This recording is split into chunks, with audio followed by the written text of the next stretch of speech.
What's going on, guys? Not a whole lot to going on today. Obviously, with the NBA, with just the two gamer. We'll talk it through a little bit, just about what I'm doing right now. I'm just going to look at it game by game with you guys because we didn't do an early look earlier. Sheets did one, but I did not. So I'm going to do this, and we're going to look at this real quick with current projection. So let's start by Goldie's ownership. He's got Fultz as the most owned player. We'll see if Fultz even plays. Yeah, so it's going to be really hard to get different because this is essentially sort of what I'm building also. Jalen Smith, Okongwu for value, Giannis with Halliburton on the other side, one of Wagner or Banchero. And that's pretty much my main core. The guys I'm looking at we can just scroll down to get different. I think Brook Lopez and Bobby Portis are in play at that conversation. I think that Chris Middleton is in that conversation. Look, it's not a pretty picture, but you got to try and do something a little bit different. I'm just going to take a quick look at the minutes tonight for Middleton. 20. But no, that's Portis. 25. Yeah, still at 25. So it's pretty grim. You could take a shot with Buddy Hield getting hot, and maybe they play him. He's had good games in the past against Milwaukee. So has Miles Turner, but he's not going to be low owned. Lillard is actually questionable, which I don't really know how we're supposed to break this down with him questionable. If he's out, that's a different story, but we have to wait on that information, obviously. I'm looking at the other pieces, and I'm just not all that thrilled about it. I do think Cam Payne, if Lillard plays, is kind of interesting.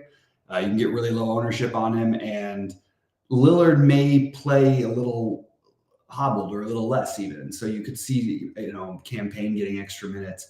I think he's an interesting guy to get different with.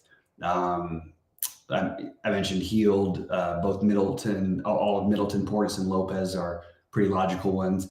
I think Toppin's getting a little too low ownership here, but it's really just trying to get different in a couple spots is all you can do. Hey, Sheets, how you doing, man? Hey, what's going on? We're just going through this little two gamer here. I'm just finishing updating the projections for all the sports to the site. It'll be up in a second. The showdown just went up. The NBA, as of now, I don't know if anything's going to change. You never know. But that's going up right now, and the hockey's going up in a minute. And I'm doing that. I'm doing that video with Jordan later, where I'm going to be testing out like all the late swap stuff. So I'm going to record that and post it on the site for everybody. Oh, that's awesome. Yeah, that's great. Yeah, I've got me and Rody will be doing our thing a little later too. Oh, you're doing the position by position thing? Yeah, and then I'll do a quick live at 7 or 7:15 for football. When are you doing the position thing? We'll probably after lock at some point, whenever Rody can. Which lock? Football lock or basketball?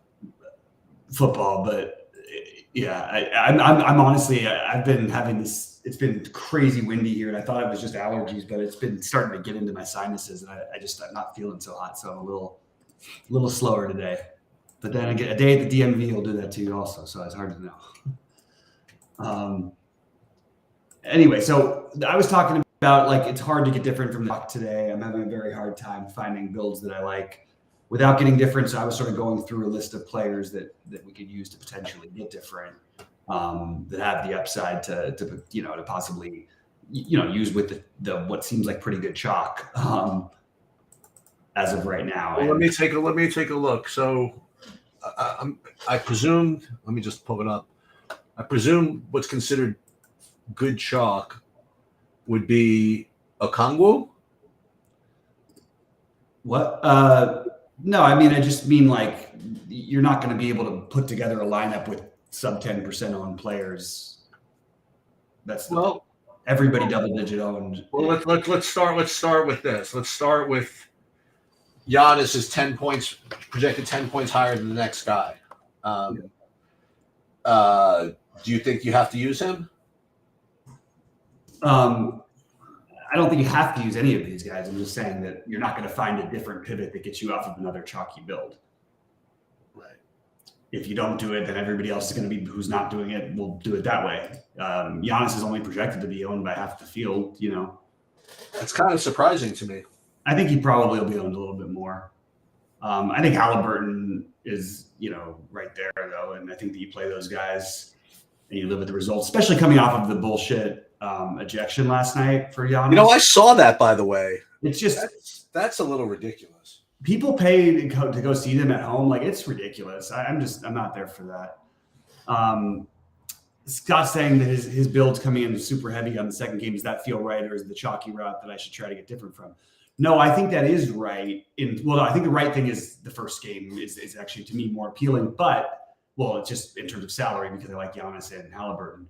But the interesting thing about the later game is if you get Markelle Fultz out again, you have more pivotable stuff. I know he's supposed to play. Same thing with Jonathan Isaac. It just opens up enough different stuff if those guys are out that you could maybe just get some edge by that. But even that, there are going to be enough people who have that pivotability already later, because they're going to be playing the Atlanta guys like Bogdanovich, who I think is a good play. Okongwu, I think, is a good play. I mean, it could go one way or the other. The interesting thing is, like, if you were getting crazy low ownership on Capella, I would say just play Capella. I actually think you could say just play Capella anyway. But he's not getting, he's going to be 20% owned. So it's not like you're getting crazy different by doing that. That's my point. Is like, if people don't play a Okongwu, they're probably going to be considering Capella. What people won't do is play like Brook Lopez and Miles Turner as a combination at center. That's something you could do.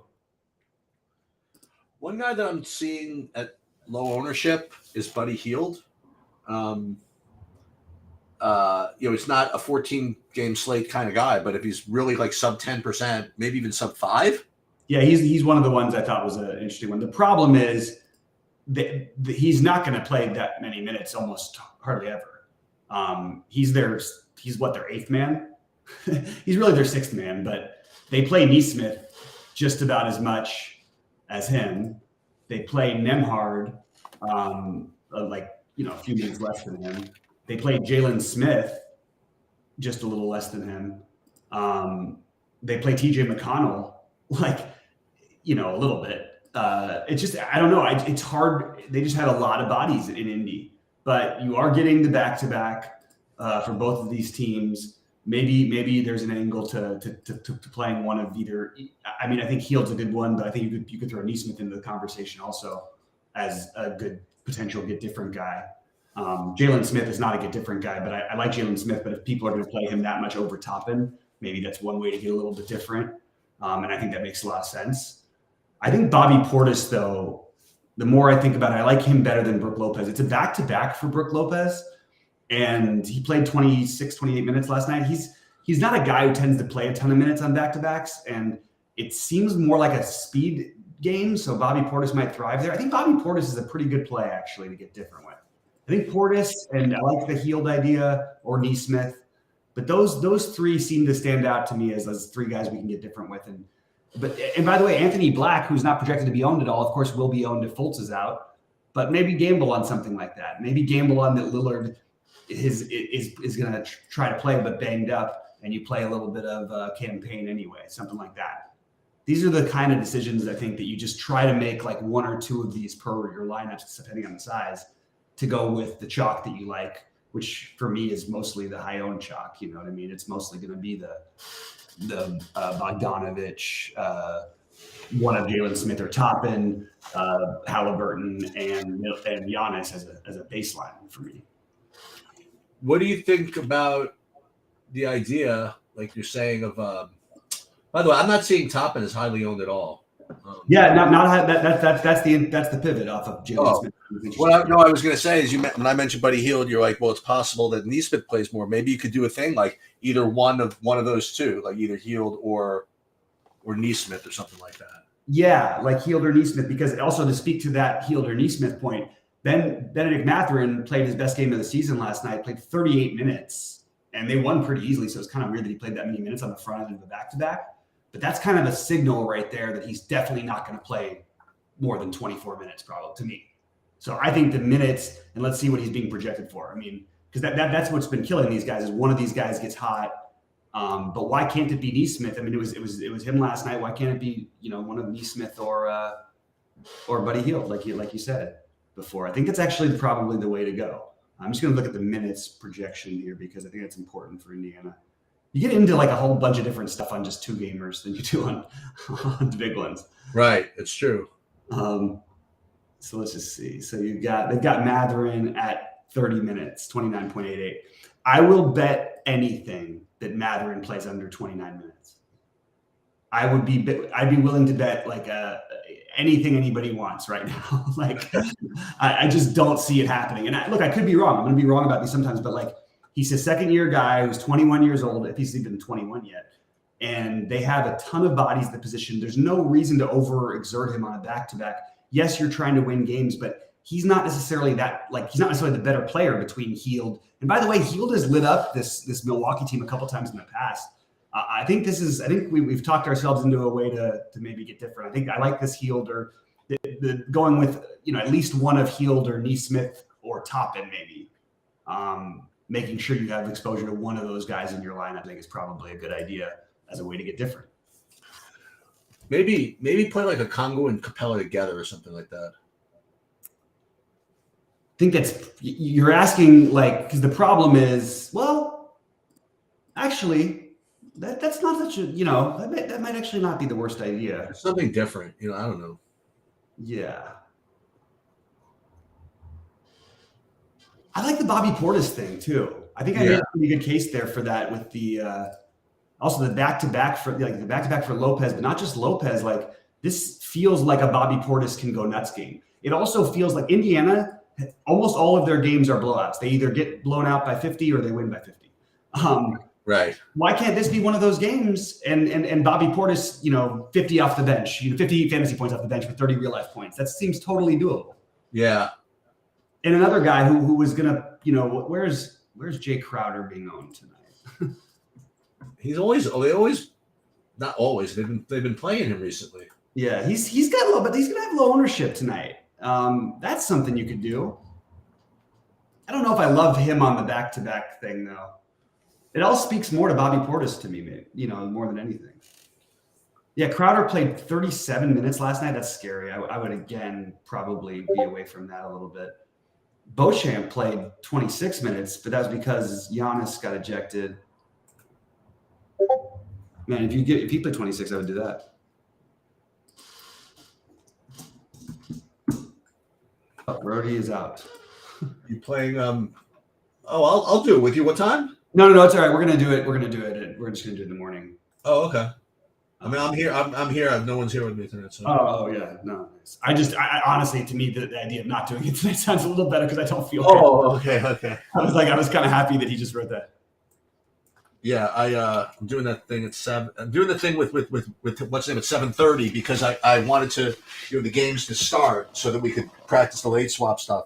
So I'm going to do it at 7:30 till like 8:15. I just want to make sure my lineups are good, and then I'm just hanging out here watching the game. So if you whatever. Yes. I just got pinged about the message you just sent. That was I didn't check the details, but thank you. Oh, no problem. Yeah. So the other one, that's the one that people are asking about now. Grant's asking about Middleton. Middleton hasn't played more than 21 minutes. Oh, yeah. And but he didn't play the front end of the back-to-back. So it's also skewing everyone else's numbers when they see, this guy played these minutes. What does that mean? But so Middleton will eat up some of that, extra minute stuff or whatever because he didn't play last night. But I don't think that he's going to play more than 25 minutes. I think that he's playable. But I would rather play the guys like I think I'd rather play Bobby Portis. Right. I think Bobby Portis has a high ceiling for minutes tonight. Indiana plays 2 bigs, like 2 semi-bigs. I mean, Toppin's not exactly a big, but Jalen Smith is a pretty. They can have one of Portis, Giannis, and Brook Lopez on the court all the time. I kind of wish that this was a 14-game slate because I have a feeling that Giannis is going to put up like 80 tonight. I really do. Yeah. I think that's like a really likely outcome. I currently have Giannis in like all my DraftKings lineups. Yeah. I think I'm going to have him 100%. I'm not playing that many lineups, but let me just see something about Jalen Johnson. Because of his price raise, I wonder how the field is going to start treating him. I know on this slate he'll be owned, but it's going to be interesting. Everybody's loved him at 5,600, but I'm always curious when they bump those guys at 63 in the field, all of a sudden he goes from 30% owned to like 2% owned. It's something I want to probably keep going after if we next time we get a chance. Which guy are you talking about? Jalen Johnson. Yeah, why not? He's been the massive chalk, and he will be chalky tonight. But going forward for the next games, I want to see him at this price and play him because they're really with a $600 price difference. You really can't be 15 times better play than you were. Dame is out. Okay, there's everything changing. There we go. So Dame is out. Campaign is going to be the chalk value. It doesn't surprise me that he's out, but I thought they would have announced it earlier in the day because of the new agreement on televised games. You mean you said Damian Lillard is out? Yeah.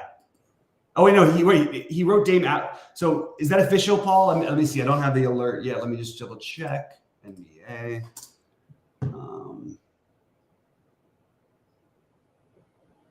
I don't have it still, but so Paul, confirm if you know that or if you were asking that. I think that you probably know it. Yeah, he's out. Okay. He's out, and campaign season has been declared apparently. Yeah, it's going to be Payne.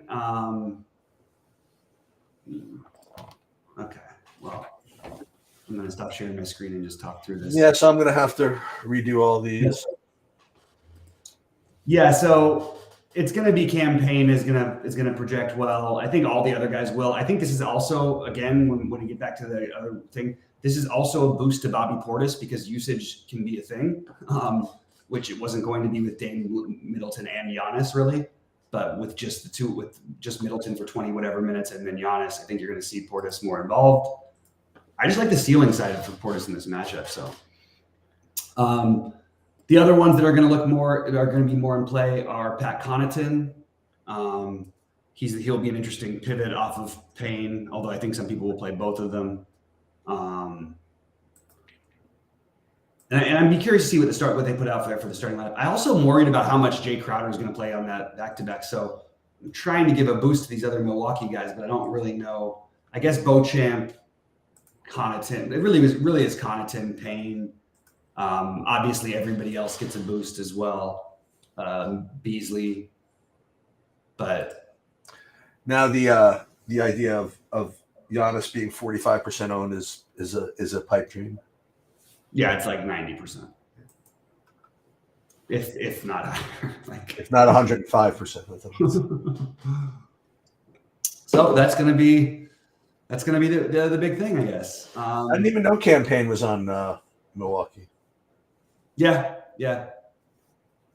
He did very nicely when he was chalk in Phoenix. He was, and I remember he went on a playoff run because Chris Paul got hurt for a little bit games, and he was really good. Yeah, and he was really bad a couple times too, but he was really good a couple times.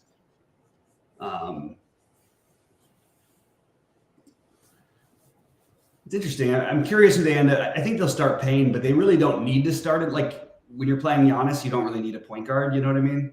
You really don't. So who else would get a boost? Do you think? Well, I'm just going to update the projections. Connaughton. Okay, that's a shame because I actually had 25% Connaughton already. Yeah. Now he's that is a shame.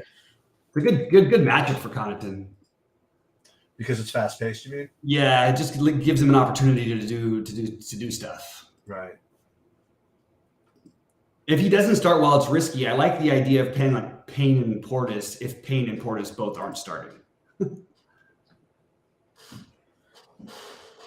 Tell you, man, this I don't know if you put any bets up there, but this felt like kind of a track meet. This game? Yeah. The problem is the NBA is pretty caught up with it, you know. I actually think that if it wasn't a back-to-back, I think you might have seen like a 250 total for this game. Yeah. It's 241.5, but dude, that Charlotte game ended up going over despite scoring 45 points in the first quarter yesterday. What's that? That Charlotte Harlem Globetrotters game ended up going over, even though they scored 45 total points in the first quarter. I know. That was weird.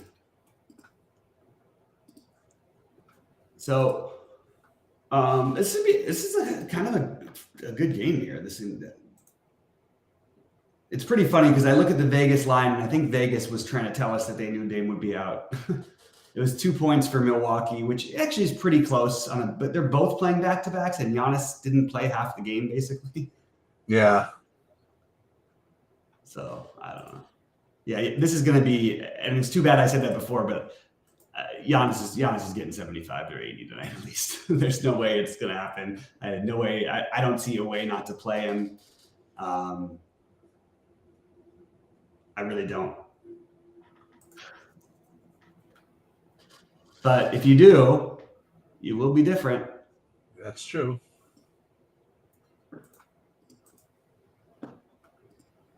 I mean, I guess there's a way, like you play both Trey and DeJounte and you hope that the other guys do all the work. I don't know. But it's just hard to imagine on this night of all nights, like that Giannis wouldn't just go off. It's really hard to picture, but like maybe that's the right idea on 2 games late. Now you have one really basic thing you could do. Just play the chalk elsewhere and you're probably different enough to at least be competitive to win. Maybe the game blows out. But even if it does, like, doesn't he still get 65? Like, I guess he hasn't looked good this year, but like that's partly because they've been trying to get Dame acclimated and everything. I don't know. Maybe there's. I mean, look, things happen, man. It's possible.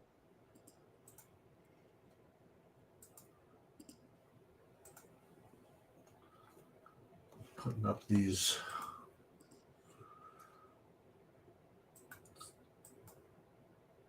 That looks good, actually.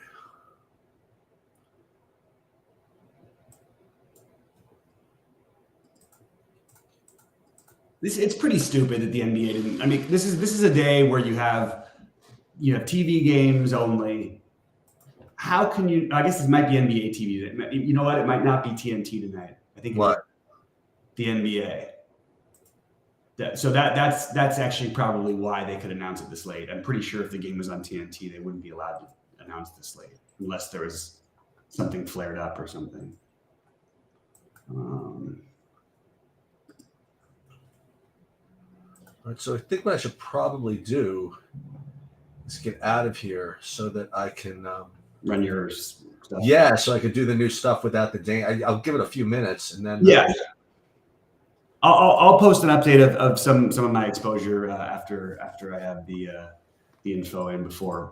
And when are you going to do the NFL? Yeah, just right after lock, I think. I'll go with you at 7 if you want because I don't have my recording until 7:30 if you want. Yeah, that'd be great. Perfect. All right, so I'll see you back here like 7ish. Okay, sounds good, man. Okay. Good luck, everybody. We'll see you in the Discord.